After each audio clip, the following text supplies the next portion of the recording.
এই তাহিরি পাগলায় গান গাইবো অলিউল্লাহ উনি বক্তব্য দিতে গিয়ে এইভাবে বলছেন, এইভাবে আমার দিকে তাকান, এইভাবে বলছেন। কথাটা আপনাদের কিভাবে বিবেকে লাগে দেখেন, আমার দিকে তাকান। তাহিরি এখানে বসা, তার পাশে বক্তাকে নিয়ে বলতে, তাহিরিকে বলতেছে জান্নাতের ভিতরে ডিজে গান হবে। কি সুবহানাল্লাহ বলবেন না নাউজুবিল্লাহ বলবেন? জান্নাতের ভিতরে ডিজে গান হবে। আর বক্তা ওই তাহিরিকে এইভাবে কয় ডিজে গান হবে। তাহিরি কয় মারহাবা। তার মানে ও সমর্থন করলো জান্নাতের ভিতরে ডিজে গান হবে। তাহিরি কয় মারহাবা। আর ডিজে গান করবে এই তাহিরি পাগলা। কি খুশি পাগলা। আমি হাসবো না কাঁদবো এর জবাব আপনি দেন। জান্নাতের ভিতরে বলে নাকি ডিজে গান হবে, আর জান্নাতের ভিতরে গান ধরবেন তাহিরি পাগলা। এইগুলো কি ওয়াজ? কথা বলেন, কথা বলেন, এগুলো কি ওয়াজ? এগুলো ওয়াজ করে মানুষকে কিভাবে হেদায়েত দিবেন বলেন তো দেখি? জান্নাতের ভিতরে ডিজে গান হবে, কে বলেছে? কোরআন এবং হাদিসের কোন জায়গায় বলতে পারবেন জান্নাতের ভিতরে গান হবে? কথা বলেন। কিন্তু কোরআন হাদিসে পাওয়া যায় জান্নাতের ভিতরে কোরআনের তেলাওয়াত হবে। সুবহানাল্লাহ বলেন। তিনজন নবীর কণ্ঠ থেকে আল্লাহ তাআলা কোরআনের তেলাওয়াত বাহির করাবেন। তিনজন নবীর, প্রথম নবী হচ্ছেন দাউদ নবীর কণ্ঠ দিয়ে, দ্বিতীয় হচ্ছেন রাহমাতুল লিল আলামিনের কণ্ঠ দিয়ে, তিন নাম্বার যে তেলাওয়াতটা করবেন আমার আল্লাহ নিজে। আমি ওই মাহফিলে চেয়ারম্যান সাহেব, ওই আপনার ওই জায়গায় কোন মাহফিলে যে আমাদের দাখিল মাদ্রাসা মাঠে বরগাঁও মাদ্রাসা, এই কথাটা আমি বলছিলাম যে জান্নাতের ভিতরে সবার আগে যিনি তেলাওয়াত করবেন তার নাম দাউদ, আর যেই সূরাটা তেলাওয়াত করবে সেই সূরাটার নাম হলো সূরা মুজাম্মিল। আর দ্বিতীয় সূরাটা তেলাওয়াত করবেন আপনার আমার নবী, আর যেই সূরাটা আমার নবী তেলাওয়াত করবেন এই সূরাটা হচ্ছেন কোরআনের কলিজা, যার নাম সূরাতুল ইয়াসিন। আর তিন নাম্বার সূরাটা যিনি নিজেই তেলাওয়াত করবেন আমার আল্লাহ, আর যেই সূরাটা তেলাওয়াত করবেন সেটার নাম সূরা আর রহমান। একটু আল্লাহু আকবার কর না কেন? তাহলে জান্নাতের ভিতরে ডিজে গান কে পাইল? আর তাহিরি ডিজে গান গাইবে এটা কে বলছে? ফাঁসে কি কথা না? আল্লাহ নাউজুবিল্লাহ। আল্লাহ এদেরকে হেদায়েতের বুঝদান করেন, আমিন বলেন সবাই জোরে কোন আমিন। বাংলাদেশের সকল ভাইদেরকে আমরা বলবো বাংলাদেশের এই সমস্ত আজে বাজে বক্তা থেকে আপনারা বিরত থাকবেন। হক্কানি ওলামায়ে কেরামদেরকে দাওয়াত করবেন। তার কণ্ঠ ভালো হোক আর খারাপ হোক দেখার বিষয় নয়। কথা বলেন ঠিক কিনা? যাদের ভিতরে কোরআন হাদিসের জ্ঞান থাকবে, যারা দলিল দিয়ে কথা বলবে, তাদেরকে দাওয়াত করবেন। এই মাহফিলগুলোকে কলঙ্কিত করবেন না, এটা আমাদের অনুরোধ। বাংলাদেশ ঠাকুরগাঁও জেলা থেকে আপনাদের আহ্বান জানাই, বাংলাদেশের সকল ইসলামিক স্কলারদেরকে আমরা আহ্বান জানাই, আপনারা কোরআনের মাহফিলগুলোকে কলঙ্কিত করবেন না, নষ্ট করবেন না। আজকে কাফের বেদিন বেঈমানগুলো আমাদের এই আজেবাজে গান জিকিরাত গান শুনে তারা টল করে, তারা ঠাট্টা করে, জোরে বলেন ঠিক কিনা? দেখবেন তাহিরির কিছু ওয়াজ নিয়ে এই যে ঢেলে দেই, এই যে হাসি, এই যে নাচ, এই যে গান, কিছু কিছু কলেজের ভার্সিটির মেয়েরা এগুলো আবার টিকটক বানাই হাজার হাজার টাকা কামাই করে। কথা বলেন ঠিক কেন?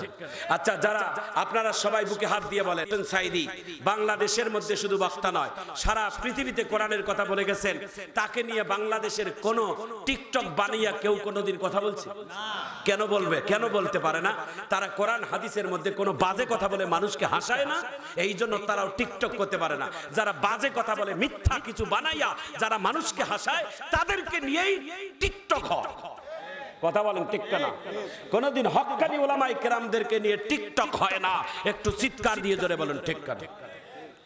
আমার ভাইজান, আমার বন্ধুগণ, আপনারা অল্প একটু সময় দেন, চোখের পানি এখন আসবে, আপনার একটু কাঁদবেন, তারপরে আমরা মুনাজাতের দিকে যাব।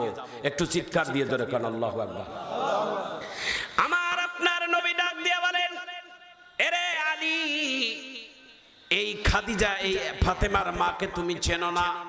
এই ফাতেমার মা হচ্ছেন হযরতে খাদিজা। জান্নাতের মধ্যে 6 জন নারীর জান্নাতের মধ্যে সবথেকে বেশি সম্মানিত হবে। জান্নাতের ভিতরে 6 জন নারীকে সম্মানিত আল্লাহ তাআলা বেশি করবেন, যার মধ্যে একজন খাদিজা। সুবহানাল্লাহ। 6 জন মহিলার মধ্যে খাদিজাও একজন। জান্নাতের মধ্যে মর্যাদা হবে, জান্নাতের মধ্যে আরেকজন নারী যে মর্যাদা হবে, তিনি হচ্ছেন এই খাদিজার মেয়ে ফাতেমা।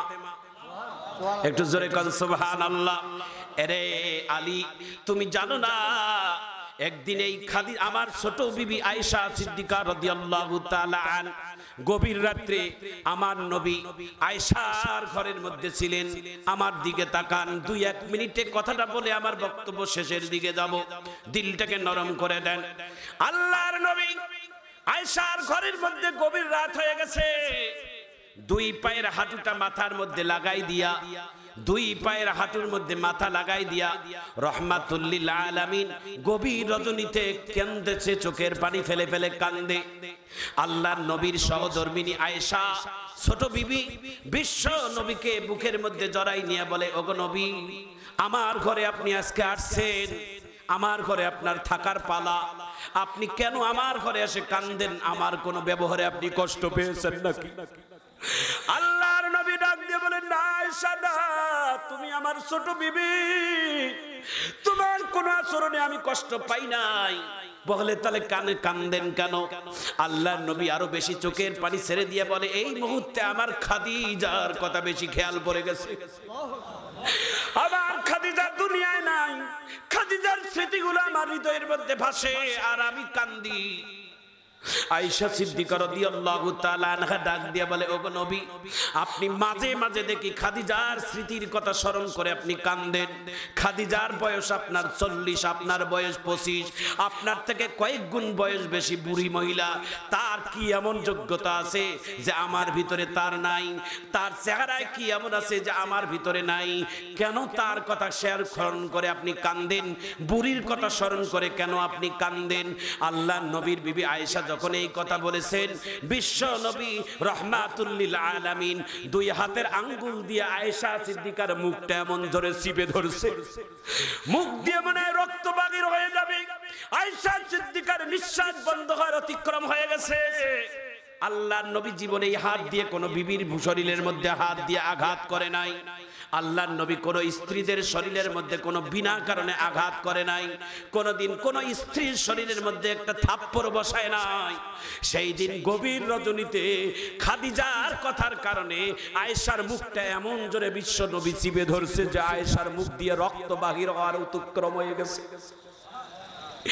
আল্লাহর নবী ডাক দিয়ে বলে, আয়েশা রে,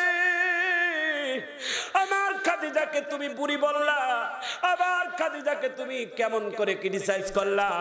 তোমারে বলি রে আয়েশা, তোমরা ছিলা আমার সুখের দিনের বিবি, আর আমার দুঃখের দিনের স্ত্রী হচ্ছেন আমার খাদিজা। যখন মক্কার মধ্যে কেউ আমার পাশে ছিল না, আবার চতুর্দিকে দুশমন আর দুশমন, আমি যেই পথ দিয়ে হাঁটি ওই পথে কাঁটা বিছাই রাখে, যেই রাস্তা দিয়ে হাঁটি দুশমনেরা ওত পেতে থাকে আমাকে মারার জন্য। আমার ঘর বাড়ির দরজা পর্যন্ত বন্ধ করে দিয়েছে আমার আপনজন লোকেরা, আমার ভাইজান, আমার বন্ধুগণ। আল্লাহর নবী ফুপায়া ফুপায়া কান্দে আর বলে, রে আয়েশা, আমার খাদিজার ঋণ আমি কোনোদিন পরিশোধ করতে পারবো না। এরে আয়েশা, আমার সুখের দিনের বিবি তোমরা, আর দুঃখের দিনের বিবি হচ্ছেন আমার খাদিজা। আমার খাদিজাকে মৃত্যুর সময় আমি তার ঋণ পরিশোধ করতে চেয়েছিলাম, আমার খাদিজা কিছুই নেয় নাই। 3টা জিনিস আমার কাছে নিয়েছে, আমি নবীর কাছে নিয়েছে। 1 নাম্বার হলো, তিনি মারা গেলে যেন আমি তার জানাজা নামাজ পড়াই, তার কবরে যেন আমি নিজে রাখি, আর তার মরণের কাফনের কাপড়টা যেন আমার রহমাতুল লিল আলামিনের পরনের জুব্বা। আমি খাদিজাকে ডাক দিয়ে বললাম, খাদিজা, তুমি হচ্ছ মক্কার সবথেকে টাকাওয়ালা মহিলা, তুমি মারা যাবা, নতুন কাপড় পরিধান করাইয়া তোমাকে শেষ বিদায় দেব। কেন তুমি আমার পুরানা জুব্বা চাও? কেন তুমি আমার পুরানা পাঞ্জাবি চাও? আল্লাহর নবীর বিবি খাদিজা চোখের পানি ছেড়ে দিয়া বলে, ওগো আল্লাহর নবী, দুনিয়ার সব নতুন কাপড় এক, আর আপনার পরনের শরীরের ঘামের কাপড় আর এক। বলে কেন?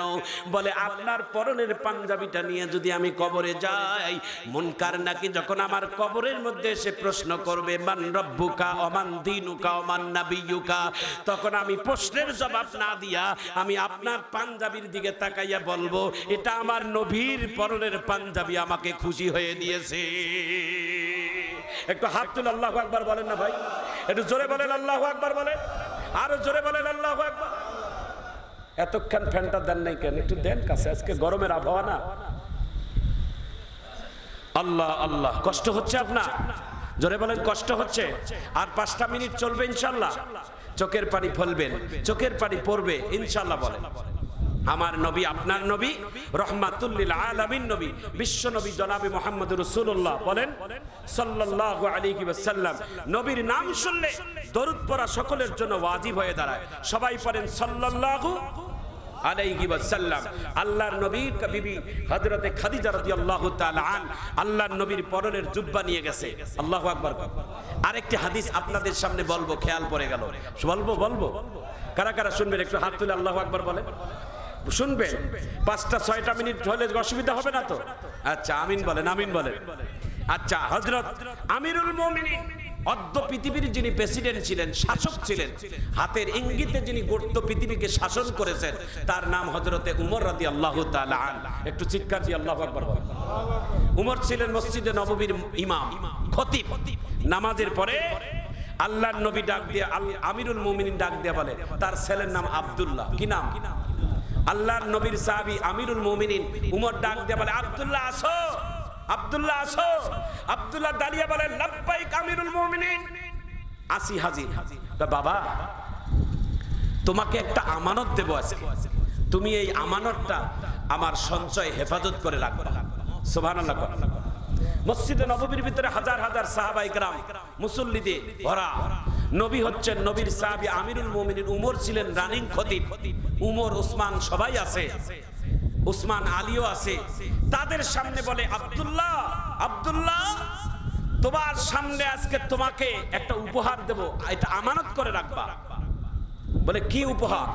হযরত আমিরুল মুমিনিন একটা সাদা কাগজের টুকরা, এদিকে আমার দিকে তাকা, একটা সাদা কাগজের টুকরা এভাবে পেঁচাইয়া আব্দুল্লাহর হাতে দিয়া বলে, এটা আলমারিতে রাখিও। সুবহানাল্লাহ। বাড়ি যেই কইবেন, এখানে কইবেন, এটা কাগজের টুকরা, এটা তোমারে দিলাম, এটা যত্ন করে রাখিও। আব্দুল্লাহর ছেলে, উমরের ছেলে আব্দুল্লাহ কাগজটা এইভাবে খুলতেছে। আব্দুল্লাহ, উমর ডাক দিয়ে বলে, কাগজ খুলিও না, এটা ভিতরে যা আছে যত্ন করে রাখো। সুবহানাল্লাহ। কাগজটা খুলে দেখে শুধুমাত্র 2টা সিগনেচার আছে। সিগনেচার 2টা কার জানেন? আমি নামটা বলার পর হাত তুলে আল্লাহু আকবার বলবেন। আল হাসাইন ওয়াল হুসাইন সাইয়্যিদা শাবাবি আহলিল জান্নাহ। আরো জোরে বলা লাগবে যে? আমি বলছি, আপনারা জোরে বলবেন। সিগনেচার 2টা কার আছে জানেন কাগজে? সিগনেচার, ওই সাদা কাগজের মধ্যে সিগনেচার আছে, আল হাসাইন ওয়াল হুসাইন সাইয়্যিদা শাবাবি আহলিল জান্নাহ। জান্নাতের যুবকদের যিনি হবেন 2 জন লিডার, যার নাম একজন ইমাম হাসান আর একজনের নাম ইমাম হুসাইন। সাদা কাগজের মধ্যে সিগনেচার করা। সিগনেচার কেন করছে? সিগনেচারের উপরের মধ্যে লেখা আছে, গোলামের বাচ্চা গোলাম। সুবহানাল্লাহ।